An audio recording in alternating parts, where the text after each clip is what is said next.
काले मेरे बाल। वैस्मॉल ने किया डबल कमाल। कैसे? अब वैस्मॉल केश काला के साथ वैस्मॉल हेयर केयर शैम्पू फ्री। श्राद्ध के दौरान कुल देवताओं, पितरों और पूर्वजों के प्रति श्रद्धा प्रकट की जाती है। साल में 15 दिन की विशेष अवधि में श्राद्ध कर्म किए जाते हैं और इसकी शुरुआत 30 सितंबर से हो रही है।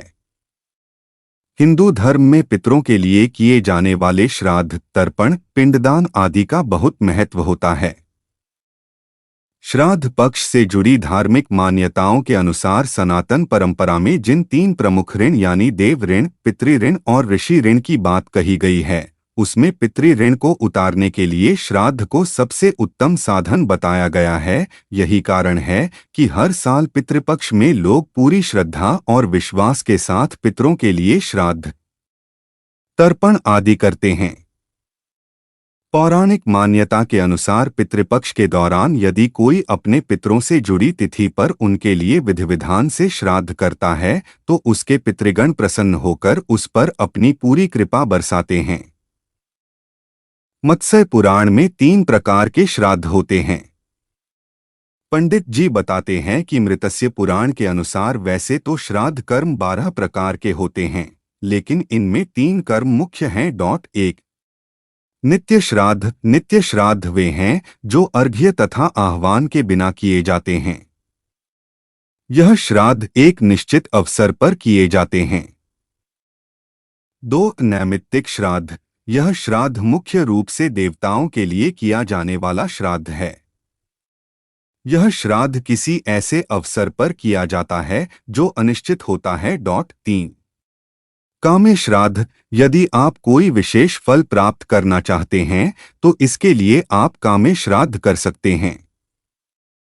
कई लोग स्वर्ग की कामना, मोक्ष की प्राप्ति या संतान की कामना के लिए काम्य श्राद्ध करते हैं। अपने पूर्वजों की शांति और उनके आशीर्वाद को प्राप्त करने के लिए पितृपक्ष में तर्पण किया जाता है। बड़े ही आदर भाव के साथ नदी, तालाब या पोखर के किनारे पहुंचकर पंडित के निर्देशन में भाई, माँ, पिता, दादा, दादी या किसी अन्य रिश्ते नातेदार का तर्पण कराया जाता है। जो भी सदस्य तर्पण करता है उसे बड़ा ही तप त्याग करना पड़ता है। इसके लिए नियमों का पालन जरूरी रहता है ताकि पितरों की आप पर कृपा हो और भी प्रसन्न होकर आपको आशीर्वाद भी दें। पितृपक्ष या श्राद्ध करीब 16 दिनों के होते हैं। पितृपक्ष भाद्रपद मास के शुक्ल पक्ष की पूर्णिमा से शुरू होता है और आश्विन मास की अमावस्या को इसका समापन होता है। इस बार 29 सितंबर से पितृपक्ष शुरू हो गए हैं और अमावस्या के दिन 14 अक्टूबर को आखिरी होगा। सागर में तर्पण करने वाले पंडित यशवर्धन चौबे ने बताया कि उनके पूर्वज 4 पीढ़ियों से शहर में तालाब के किनारे पर तर्पण कराते आ रहे हैं। इन दिनों में तर्पण, पिंडदान और श्राद्ध किया जाता है। पुराणों के मुताबिक पितृपक्ष में घर परिवार के मृत पूर्वजों को श्रद्धा से याद किया जाता है। इसे ही श्राद्ध कहा जाता है। पिंडदान करने का मतलब ये है कि हम पितरों के लिए भोजन दान कर रहे हैं। वहीं तर्पण करने का अर्थ यह है कि हम जल का दान कर रहे हैं। इस तरह पितृपक्ष में इन तीनों कामों का महत्व है। इसके आगे उन्होंने बताया कि पितृ ऋण, देव ऋण और ऋषि ऋण से उबरने के लिए तर्पण किया जाता है।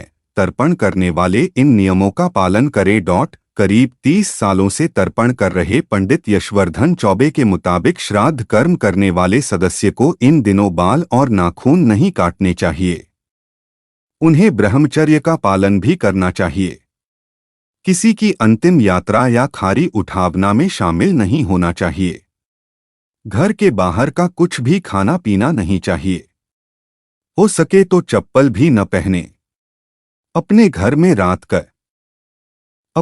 में रात को ठहरे। अगर रात्रि में कुशा के आसन पर सो सके तो उसी का इस्तेमाल करें।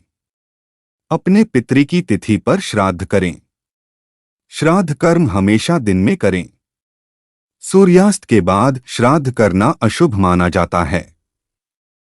इन दिनों में लौकी, खीरा, चना, जीरा और सरसों का साग नहीं खाना चाहिए।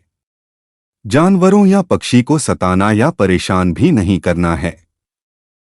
पितृपक्ष में पितरों की पूजा करते समय फूल भी अर्पण किया जाता है, लेकिन पितृपक्ष में सभी फूलों का मान्य नहीं होता। आइए जानते हैं कि पितृपक्ष में पितरों को कौन सा फूल अर्पण करना चाहिए। पितृपक्ष के दिनों में सफेद फूलों का ही इस्तेमाल किया जाता है, विशेषकर काश का फूल। बता दें कि पितृपक्ष के दिनों में हर फूल को श्राद्ध में शामिल नहीं किया जाता। काश के फूल के साथ साथ ही श्राद्ध पूजन में मालती, जूही, चंपा आदि सफेद फूलों का भी इस्तेमाल किया जाता है। बिना काश के फूलों का श्राद्ध पूजन अशुभ माना जाता है। पितृपक्ष के दिनों में श्राद्ध पूजन में सभी तरह के फूलों का उपयोग अशुभ माना जाता है।